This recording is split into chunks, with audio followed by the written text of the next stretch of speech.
This is quite obvious, actually. But this is another way you protect your trade secrets, you know. We've seen the cola company do it very effectively for several years now, and so did the other company that made those famous chicken wings.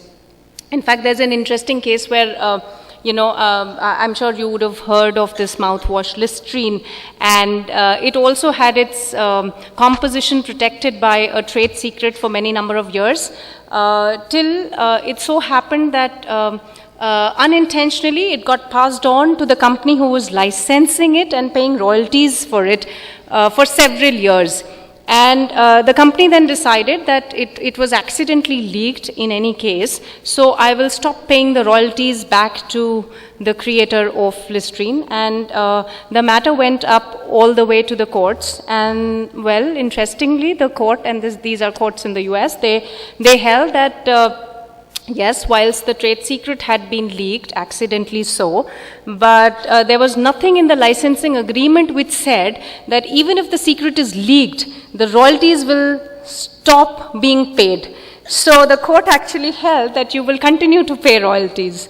So that's an interesting case. I thought I'll just bring it to light. So here are some of the things that we need to be careful about, and some things that we could do to and protect this IP. We need to be careful, both in-house and outside, to be careful about and limit the access of IP.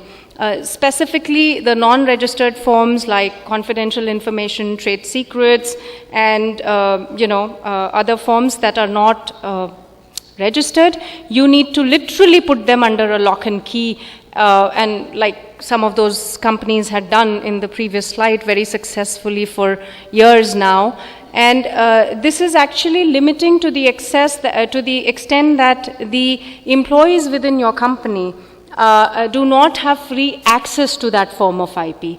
And this is done effectively through enforcement via your employment contracts. You could have specific confidentiality clauses. You could have, you could document, specific people who have access to that IP. You can create logs for the time frames when that IP is being logged, and so on. And I know that in the morning session there was a specific discussion about how difficult it is if an employee is to leave the company with your trade secret, and how would you ever enforce or ensure that it is not leaked out. And yes, that is an operational hazard, and the only way to control it is that you document things well. You absolutely limit the access, and when it is granted, it is documented, logs are created, and you keep auditing that internally.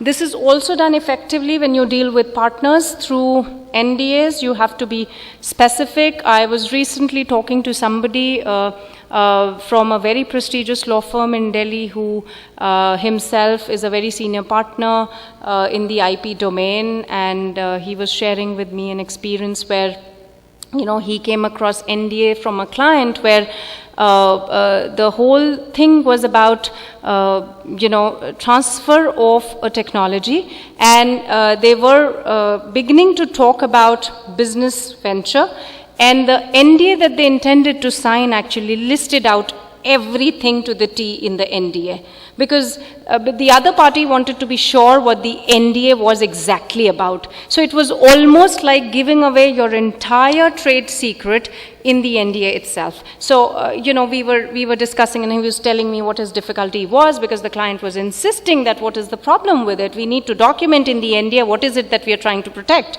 So if we don't document it well, how is it that I'm going to know what is leaked out? So well, it was a catch-22 situation, but I'm sure he was able to convince the client to find a way to control the, leakage of that confidential information while protecting the interest of that deal making. So, and then of course enforcement is critical, because if there is a leak, if there is a potential leak, you have to come down heavily. You have to ensure that you plug it, you tap it there and then. It doesn't work any other way. And I'm sure some people may differ, But that's my personal opinion again. So, I believe that if you are serious about your IP, you have to be serious about its enforcement. It doesn't work any other way. Okay, so, well, here, I'm just trying to see then, how is it that anybody who is in any serious business, not at any of these three categories. So if I am a business person, I will either be in the business of creation of IP, or I would do my business, and for that I would perhaps acquire IP from others. And let me tell you, when I'm talking about IP, it's not just patents. So definitely any business will have trademarks, will have some form of a website or web presence, and therefore that will be copyright protected and so on. So there is no way you can escape being in any of these three categories. And then the third is where you don't own it. And if I am say a mobile phone manufacturer or any laptop manufacturer, and I want to create or I want to sell products, I will have to then go back to IP owners to license their IP, to load their softwares onto my device, and then so you have to either create, acquire, license, but there's no way that you can be away from the business of IP. IP will be in and around you in some way, shape or form. So, well, if that be the case, then what are some of the lessons that we've learned? Some of the lessons that we've learned being in this domain is that, it may not always be advisable to, at the drop of a hat, litigate, and land into disputes. There are some very key lessons that we see and we learn from across the globe around IP issues, where we see very, very big companies having burnt a lot of money into IP litigations, and in the end, so there have been famous cases where Merck Exchange and eBay fought against each other for almost 6 years over a patent, and at the end of those 6 years, they actually settled the matter, and then after having settled the matter for a huge amount, one of the company ends up licensing that patent to the other company. Not licensing, assigning it forever. So, I mean, one would ask, what was the whole point about disputing it for 6 years? Perhaps they could have, arrived at a settlement earlier, or if one of them had to assign all the rights in that patent, they could have done it much earlier. So, these are some things we should be thinking about. We also see how, I'm not sure if, there are iPhone users in the room, but we would have all heard of the voice assistant called Siri on the iOS devices, and it was actually created by a creator with the name of Philips Lingo, and he actually fought for years and put all his money, diverted actually all the R&D money that should have gone into development of that software into the litigation costs against a big company called Nuance, and at the end of it, he won actually a jury trial. It was something like we call in Hindi, haar ki jeet, So he won, but it's the reverse of that. He won the matter, but he actually lost it because he went bankrupt, and then he had to finally sell it off to the same company to, recover his costs and stuff. So, these are some lessons learned. It's important then to effectively negotiate our IP agreements, to effectively see how we can collaborate, license, cross-license, and figure out what is the best way.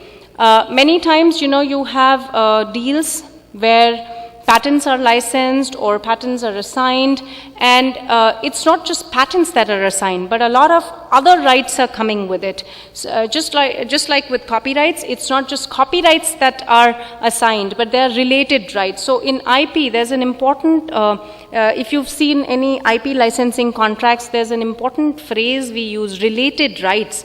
That becomes extremely important because the related rights actually associates itself with the unregistered form of IP, like say the the trade secrets that go along with patents when you do patent licensing, the moral rights, the publishing rights that go along with copyrights when you do copyright licensing, and so on.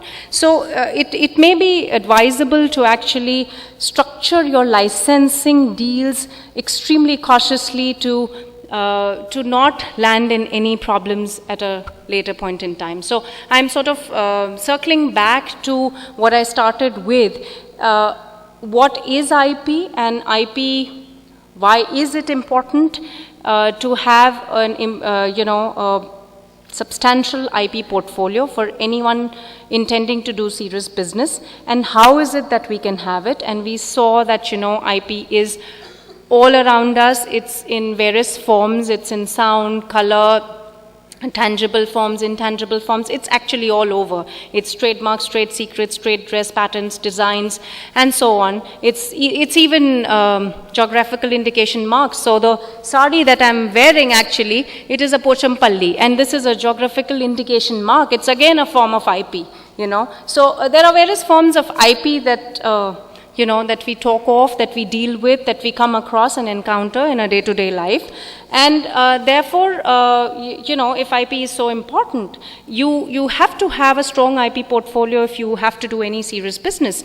And the way to have it is to think through your business strategy, to plan your budgets, to think through the business as it will evolve over a period of decades, and then plan your strategy. IP can be registered and various unregistered forms of it, and that sort of brings us back to IP in all forms and in all states that we see around us, which is again going back to my earlier example. And I'm sure these are only some of them. This is not an inclusive one. I'm sure you all can think of many more forms of IP that go into it, because if there's music coming out of this device, then there'll be publishing rights, there'll be composition rights, there'll be lyricist rights, and there'll be so many other rights also that you can write into this slide. But this was just a representative slide to give you a sense of the kind of IP and forms of IP that we see around us. And let's hope that, with a strong IP portfolio, we all live profitably ever after.